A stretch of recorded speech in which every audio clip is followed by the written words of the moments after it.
Good morning eighth class. ये हमारा SST का पीरियड है और हमारा चैप्टर जो है वो चल रहा है second, natural resources, land, soil, water and wild life. इसमें मैं आपको लैंड रिसोर्सेज के बारे में, यूज़ ऑफ लैंड के बारे में, लैंड डिग्रेडेशन के बारे में मैं पढ़ा चुकी हूँ। आज मैं आपको लैंड रिसोर्सेज के बारे में पढ़ाऊँगी। देखिए सोयल बनती कैसे है। Soil form of thin layer of the earth crust. जो धरती की बाहरी परत होती है उसकी एक हल्की सी लेयर होती है जो कि बनी होती है किससे, रॉक से, चट्टानों से, और जो एनिमल्स और प्लांट्स हैं जो सड़ जाते हैं, जो डिसे हो जाते हैं, उनसे बनती है। और वो जब प्लांट और एनिमल सड़ जाते हैं तो वो ह्यूम्स बनाते हैं, एक खाद की तरह का एक मिट्टी बनाते हैं। It is also consist moisture, जिसमें कि मॉइस्चर होता है, नमी भी होती है, हवा भी होती है, और छोटे छोटे स्मॉल इंसेक्ट, ऑर्गेनिज्म, बैक्टीरिया, इस तरह के सब होते हैं। सोइल जो है is very important resources because all plants including crops, vegetables and trees needs soil to grow। soil हमारे लिए बहुत ज़रूरी है क्योंकि soil में ही हमारे सारे प्लांट जो हैं वो उगाए जाते हैं, सब्जियां उगाई जाती हैं, पेड़ उगाए जाते हैं, फसलें उगाई जाती हैं। And all land creature depend on soil directly और इनडायरेक्टली फॉर देयर फूड। और धरती के जितने जीव हैं वो सभी जो हैं वो सोयल पर डिपेंड करते हैं, चाहे वो डायरेक्ट डिपेंड करते हैं चाहे इनडायरेक्टली डिपेंड करते हैं।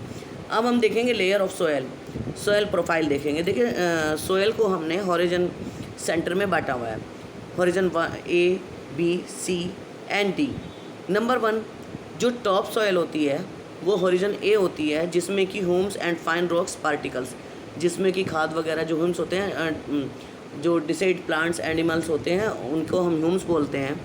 और वो पोरस, लोयर्स एंड फर्टाइल, क्योंकि जो ऊपर का जो भाग होता है सोयल का वो बहुत फर्टाइल होता है, उपजाऊ होता है।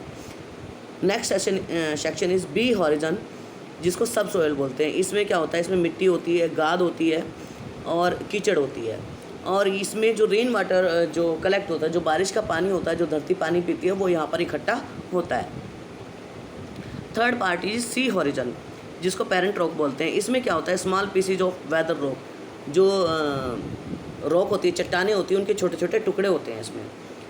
अब सेक्शन डी बेड रॉक, जो सबसे नीचे वाली लेयर होती है, उसको इसमें सॉलिड अनवेदर्ड रॉक होती हैं, इसमें सॉलिड रॉक होती हैं, चट्टानें होती हैं। अब यहाँ पर देखिए ये पिक्चर जो है आपकी सोयल प्रोफाइल बनी हुई है, आप इसको भी अच्छे से समझिएगा। अब है factors of soil formation, soil बनती कैसे है। A number of factor contribute to the formation of soil and its fertility. बहुत सारे जो हैं फैक्टर्स हैं जो कि सोयल को बनाते हैं, इसके उपजाऊपन को बनाते हैं। The most important of than are rock, climate, plants and animals. और सबसे ज़रूरी जो है वो क्या है, चट्टानें हैं, वातावरण है, जो हमारा क्लाइमेट है वो बनाता है, प्लांट और एनिमल सोयल को बनाते हैं। A rock on which soil are formed disintegrate and decompose under the process of weathering and decomposition. The original rock, parent rock, provide the basic material and type and quality of a rock depend on its parent rock. देखिए क्या होता है, जो rocks होती हैं वो weather के according, देखिए कभी क्या होता है, हवा चलती है या तूफ़ान आते हैं, इसके अलावा लैंडस्लाइडिंग होती हैं, इसके अलावा जो है जो हमारी नदियाँ बहती हैं, जिस रास्ते से नदियाँ बहती हैं वो जो चट्टानें हैं उनको तोड़ती हुई और अपने साथ बहा कर ले जाती हैं, तो इससे सोयल बनती है। वो सोयल एक जगह से दूसरी जगह पहुंच जाती है। और क्लाइमेट जो है बहुत मैटर करता है सोयल को बनाने के लिए। Number B, climate determine the rate of weathering and erosion. If there is more moisture और there is a greater influence of temperature then a rate of weathering will be greater. देखिए सबसे महत्वपूर्ण भूमिका निभाता है हमारा मौसम सोयल को बनाने में, और सोयल इरोजन करने में भी, यानी कि मिट्टी के क्षरण को करने में या मिट्टी के कटाव को करने में भी वेदर का बहुत बड़ा हाथ होता है। अगर मॉइस्चर ज़्यादा है तो वो हमारे टेम्परेचर को इन्फ्लुएंस करता है, और इससे जो है ये एक सोयल को बनाने का एक अच्छा काम करता है। मॉइस्चर वेदर में क्या होता है, अगर देखिए जब बारिश आती है ज़्यादा या चट्टानें खिसकती हैं या मिट्टी आती है, तो जब बारिश आती है तो बारिश अपने साथ मिट्टी को बहा कर ले जाती है। एक जगह से दूसरी जगह, और जो सैंड और ये जो रॉक्स होती हैं वो उनके छोटे छोटे टुकड़े होते रहते हैं हवा के कारण, पानी के कारण, और वो एक जगह से दूसरी जगह पहुंचते रहते हैं।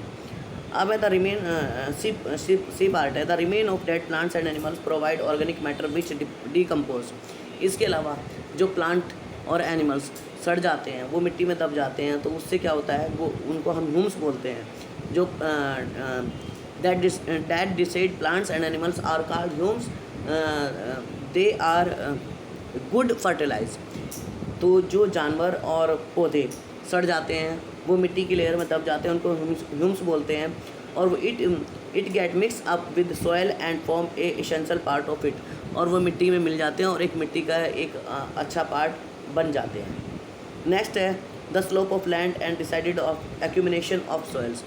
जब लैंड स्लोप होती है, यानी कि मिट्टी खिसकती है, चट्टान खिसकती है, पत्थर खिसकते हैं, तो उससे भी सॉइल बनती है।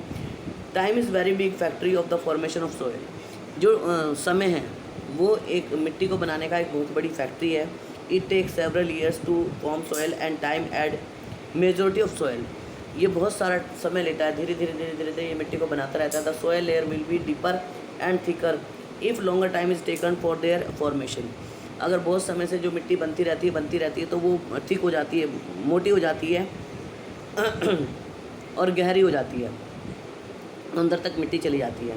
अब agent of erosion also decide the formation of soil in equatorial reason.